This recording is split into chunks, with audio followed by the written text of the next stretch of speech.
Dalam. Oke. Baik Pak. 1, 2, 3. Assalamualaikum warahmatullahi wabarakatuh. Salam sejahtera untuk kita semuanya. Tabi pun.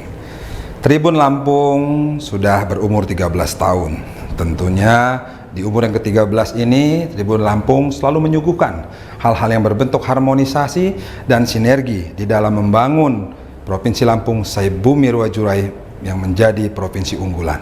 Maka daripada itu, saya Dendi Ramadona, Bupati Kabupaten Pesawaran, mengucapkan selamat ulang tahun kepada Tribun Lampung yang ke-13, dan tentunya kami berharap kita semua menginginkan Tribun Lampung agar selalu eksis di dalam memberitakan pembangunan-pembangunan dan juga men-share segala positif-positif kegiatan yang ada di Provinsi Lampung yang kita cintai ini.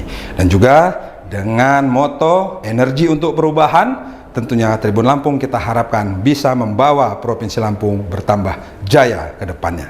Wassalamualaikum warahmatullahi wabarakatuh. Lancar Pak.